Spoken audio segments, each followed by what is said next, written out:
আল্লাহর ওয়াস্তে আজকে আমি ভাই হিসাবে আপনাদের বলি, আর 10টা শব্দ আপনি ব্যবহার করেন, সমস্যা নাই। এই যে প, লাম, কফ, এই শব্দটা ব্যবহার করবেন না। বাস এটা এটা শিখে যান আমার কাছ থেকে আজকে। কখনো কোনো অবস্থাতেই আল্লাহর ওয়াস্তে আমার ভাইয়েরা এই শব্দগুলো উচ্চারণ করবেন না। মারামারি করেন, চুল ছিঁড়াছিড়ি করেন, যা ইচ্ছা করেন, সমস্যা নেই। আপনার ঘরের মধ্যে আপনি কি করতেন, আমার কি। কিন্তু আল্লাহর ওয়াস্তে এই শব্দ উচ্চারণ করবেন না। আর বাদে আমাদেরকে জিজ্ঞেস করবেন ভাই কোনো নিয়ম আছে? কোনো নিয়ম নাই।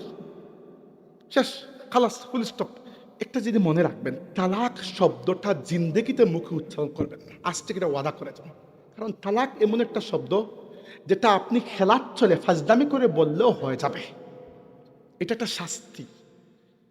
আপনার বউয়ের সাথে আপনার যত ঝগড়া হোক না কেন, ওই সময় রাগ ওঠা স্বাভাবিক। আমি নিজে বিবাহিত, আমি জানি দুনিয়ার কোনো বিবাহে ঝগড়া যে হয় না এরকম না। সবাই সব জায়গায় সব বিবাহে ঝগড়া হয়, ইটস ভেরি কমন, নর্মাল।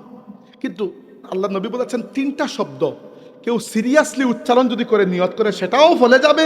আর কেউ যদি খেলায় খেলায় হেলায় ফেলায় উচ্চারণ করে, সেটাও হয়ে যাবে। 3টা শব্দ। এটা হচ্ছে তালাক, এটা হচ্ছে রাজা, আর এটা হচ্ছে রেকাক। তালাক মনে হচ্ছে নিজের স্ত্রীকে কেউ যদি, কোনো পুরুষ যদি বলে তুমি তালাক, সেটা তালাক। এখন বলতে পারবে না না না রাগ করে বলছি, না না না ফাজলামি করে বলছি, যত ফাজলামি করে হবে না, শেষ গেছে। আমার তরুণ ভাইয়েরা যারা আছেন বা একটু বয়োবৃদ্ধ যারা আছে তাদের জন্য বলি, আমার কাছে, আমি তো বিশেষ বড় কোনো আলিম নই, কিন্তু আমার জন্য মানে মানুষের সাথে যোগাযোগের সুবিধা এই জন্য যে আমাকে ইন্টারনেটে খুঁজে পাওয়া যায়। অনেকেই আপনারা ফেসবুকে আমাকে দেখেন, এই জন্য আমাকে মানুষ প্রত্যেক দিনই যোগাযোগ করেন। 4-5টা মেসেজ প্রত্যেক দিন পাই বিভিন্ন সমস্যা নিয়ে। কেউ এমনি দোয়া চাওয়ার জন্য, ভাই দোয়া করবেন, কেউ এটা সমস্যা, ওইটা সমস্যা, এদিকে যাবো, ওদিকে পরামর্শ। মাঝে মধ্যে 2-1টা থাকে পারিবারিক সমস্যা। পারিবারিক সমস্যা বলতে আমি খুলেই বলি, তালাক নিয়ে সমস্যা। কি সমস্যা? মাঝে মধ্যে মানুষ আমাকে বলেন, বিশ্বাস করেন এরকম কেস আমি ফেস করি যে ভাই আমার অমুক বন্ধু, কেউ নিজের কথা বলে না, সবসময় বন্ধুর উপর দোষ দিয়ে, বুঝাই তো তার নিজের কথা বলতেছেন। আমি আর এগুলো প্রশ্ন করি না, আমি এগুলোতে কি করবো, আপনার না বন্ধুর পরের কথা। আমার বন্ধু কি করছেন, নিজের বউকে 3 তালাক দিয়ে দিয়েছেন। আমি বললাম ইন্না লিল্লাহি ওয়া ইন্না ইলাইহি রাজিউন। এখন তার কিছু করার নাই, এটা তো আল্লাহর আইন। তালাক হয়ে গেল। জি, রাগের মাথায় তালাক দিয়েছে, তাহলে কি তালাক হবে? আমি বললাম জি হবে। রাগের মাথায় রাগের বসে বলেছে। আমি একদিন বললাম যে খুশি হয়ে তো কেউ তালাক দে না রে ভাই, তালাক মানে রাগ করেই দে। খুব প্রেম আপনার স্ত্রীর সাথে, আপনি তালাক বলবেন, এরকম হবে? কখনো হবে না। একটা যদি মনে রাখবেন, তালাক শব্দটা জিন্দেগিতে মুখে উচ্চারণ করবেন না। আজ থেকে এটা ওয়াদা করে যান। কারণ তালাক এমন একটা শব্দ যেটা আপনি খেলার চলে ফাজদামি করে বললেও হয়ে যাবে। এটা একটা শাস্তি। আপনার বউয়ের সাথে আপনার যত ঝগড়া হোক না কেন, ওই সময় রাগ ওঠা স্বাভাবিক। আমি নিজে বিবাহিত, আমি জানি দুনিয়ার কোনো বিবাহে ঝগড়া যে হয় না এরকম না। সবাই সব জায়গায় সব বিবাহে ঝগড়া হয়, ইটস ভেরি কমন, নর্মাল। কিন্তু আল্লাহর ওয়াস্তে আজকে আমি ভাই হিসাবে আপনাদের বলি, আর 10টা শব্দ আপনি ব্যবহার করেন, সমস্যা নেই। যত শব্দ আছে ব্যবহার, এই যে প, লাম, কফ, এই শব্দটা ব্যবহার করবেন না। বাস এটা এটা শিখে যান আমার কাছ থেকে আজকে। এটা যদি ব্যবহার করে ফেলেন, এটা পতিত হয়ে যাবে, এখানে আর ফিরাইতে পারবেন না। ইসলামে তালাকের কিছু নিয়ম কানুন আছে।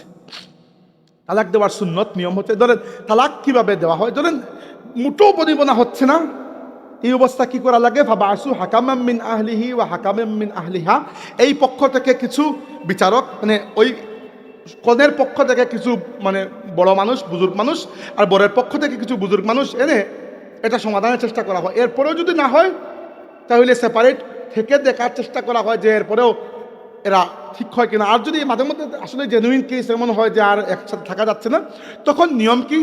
নিয়মটা হচ্ছে, আপনারা জানেন, আমি একটু খুলেই বলে ফেলি যেহেতু এটা জরুরি।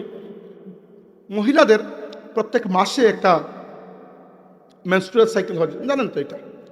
যখন ওইটা চলছে না, পবিত্র অবস্থায় আছেন, এবং ওই সময়টাতে স্বামী এবং স্ত্রীর মধ্যে কোনো সহবাস হয় নাই, মানে পবিত্র অবস্থায়, যে কোনো মাসের পবিত্র অবস্থায় স্বামী তার স্ত্রীকে, যদি তালাকের এমন অবস্থা চলে আসে যে তালাক ছাড়া উপায় নাই, তাইলে কিভাবে তালাক দেওয়া লাগে, যে ওই সময় পবিত্র অবস্থায় একবার তালাক বলবেন কেউ একটু, বাস এতটুকু। এরপরে ইদ্যতের মধ্যে যদি তার মনে হয় যে না তালাকটা দেওয়া খারাপ হয়ে গেছে, তিনি যদি তার স্ত্রীকে বলেন তালাক ক্যান্সেল, ক্যান্সেল, আর কিচ্ছু লাগবে না, স্ত্রী ফিরে আসবেন, আল্লাহ এরকম সুযোগ রেখেছে। সত্য বলছে একটা তালাক। আর যদি ইদ্যতটা পার হয়ে যায় তাহলে আবার নতুন করে দুজনের মধ্যে বিয়ে হবে, আবার সংসার হবে, সমস্যা নেই। প্রবলেমটা কোন জায়গায়? প্রবলেমটা হচ্ছে 3 তালাক। 3 তালাক দেওয়া এত নিকৃষ্ট বিষয়। হ্যাঁ, কেউ যদি দিয়ে হয়ে যাবে, কিন্তু কখনো কোনো অবস্থাতেই আল্লাহর ওয়াস্তে আমার ভাইয়েরা এই শব্দগুলো উচ্চারণ করবেন না। মারামারি করেন, চুল ছিঁড়াছিড়ি করেন, যা ইচ্ছা করেন, সমস্যা নেই, আপনার ঘরের মধ্যে আপনি কি করতেন, আমার কি, কিন্তু আল্লাহর ওয়াস্তে এই শব্দ উচ্চারণ করবেন না। আর বাদে আমাদেরকে জিজ্ঞেস করবেন ভাই কোনো নিয়ম আছে? কোনো নিয়ম নাই, শেষ, খালাস, ফুল স্টপ।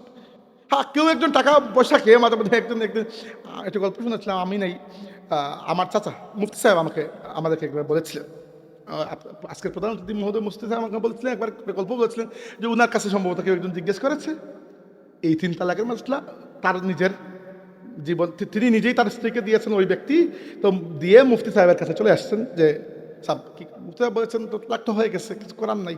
কারণ যেখানে আল্লাহর আইন আমরা বান্দা হয়ে কি করতে পারি বলেন? ওই ব্যক্তি কয়েকদিন পরে খবর দিয়েছেন বা মুফতি সাহেব খবর জেনেছেন যে তিনি তার স্ত্রীর সাথে দিব্যি সংসার করছেন। কেমনে? কোন মুফতিকে তিনি 500 টাকা দিয়েছিলেন, মুফতি নাকি ফতোয়া দিয়েছে। ওই মুফতি এবং ওই মুফতা, মুফতা মানে যাকে ফতোয়া দেওয়া হয় না, দুজনেই নারী জাহান্নাম, কোনো সন্দেহ নাই। কারণ কি, আপনার এক ফতোয়ার কারণে ওই ব্যক্তি সারা জিন্দেগি জিনার অপরাধী হবে। তো এই জন্য আমার তালাকের মাসলা শিখাইতে বসে নাই, এগুলা সেন্সিটিভ বিষয়।